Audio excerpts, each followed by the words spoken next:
But the way this thing is setting up for them, it is, dude, ass or get off the pot. Like, this is the time. You better not mess around.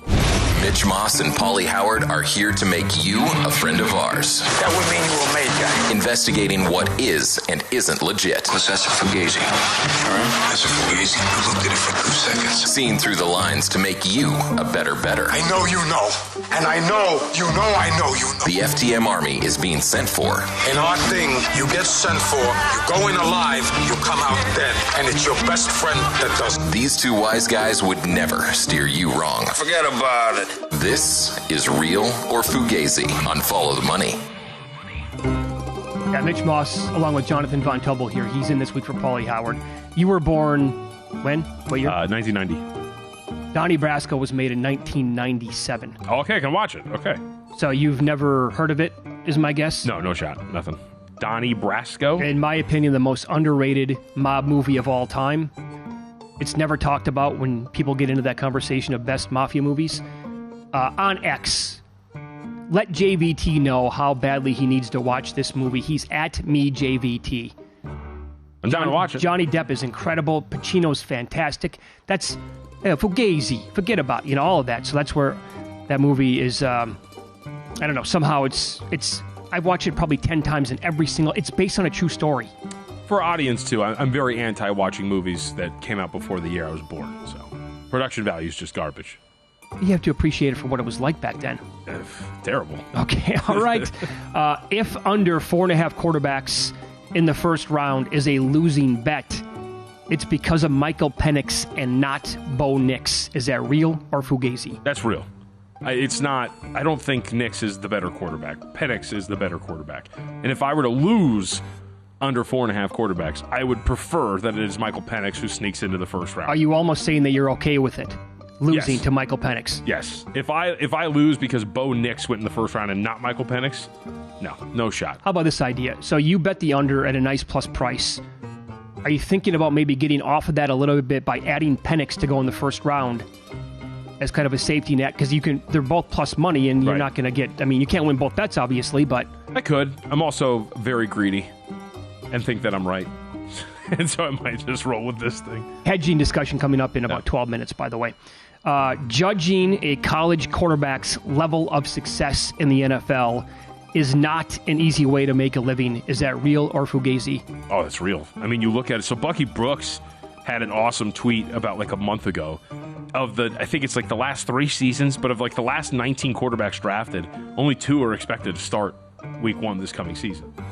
Like that's how hard this is in terms of evaluating some of these quarterbacks and developing. Yeah, I actually lean towards being negative about their futures. 100%. Just because I've been around now and watched this thing for so long. In fact, I retweeted a video yesterday. It was Cold Takes. What is it called? Freezing Cold Takes. Freezing Cold Takes Yeah. on X. They did a compilation of some of the NFL draft. What was basically a montage of hot takes and opinions on ESPN and other networks over the years, and how just severely wrong they were on these quarterbacks.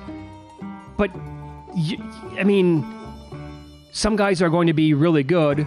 Other guys are not. I would actually say that the miss percentage is much higher on these guys than the hit percentage. Mm-hmm. And I don't, coming out, I used to have a strong opinion on all these guys one way or the other. Now, if I have a strong opinion, it's going to be on a guy can't play. Not that a guy's going to be unbelievable, because I've seen it happen too often, where these can't-miss prospects are rarely ever can't miss. Yeah. You know, how many guys have lived up to the hype? It happens all of the time with every single one of these guys. And that's why I do think, too, we're starting to see this shift a little bit where it's like, I don't need to spend that first-round pick and try to capture this if I don't have the first overall selection. Right. Let me try to go, we'll have a second round. Let me try to go and grab these guys a little bit later. And if they develop, they develop. But if they don't, I at least drafted a stud edge rusher or an offensive lineman or a guy who's going to be there past his first contract that will help me out here. And it's much, much easier to move on from a 3rd, 4th, 5th round pick at quarterback than it is if you take him number 1 overall, top 5, top 10, wherever that might be in the first round. And it goes back to, so I know a lot of people like the whole thought of, hey, extra year of control. It's hard to leave your team regardless. If you're a guy who's a quarterback who's going to be a signal caller, that's the franchise guy, you're going to get your contract regardless of what's going to happen. Yeah. They can slap a franchise tag, whatever it is. So I don't think that's that attractive of a caveat for the first round. If I get a guy, I'm going to sign him. I'm going to give him his money. It doesn't matter. Right. Like, would I be stunned if Caleb Williams is a flop? Yeah, I will be surprised. Mm-hmm. But is he, expected to go in there and play like Andrew Luck did when he was a prospect that was going to be can't miss, or a Peyton Manning? Those are pretty lofty expectations and a very high level for him to reach. Yep. And on the flip side, will I be surprised if Daniels, May, McCarthy, and don't work out? Not at all. In fact, I would expect it and lean that way, that they're not going to be able to translate to the NFL level.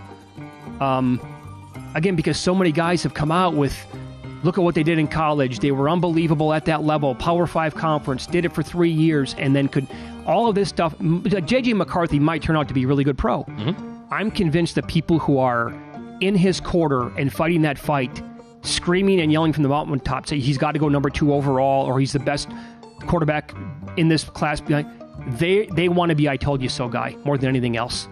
Oh, yeah. 100%. I've been there since the beginning. I knew. I told you. I always feel like, too, when part of your sell is, hey, he was really good in high school.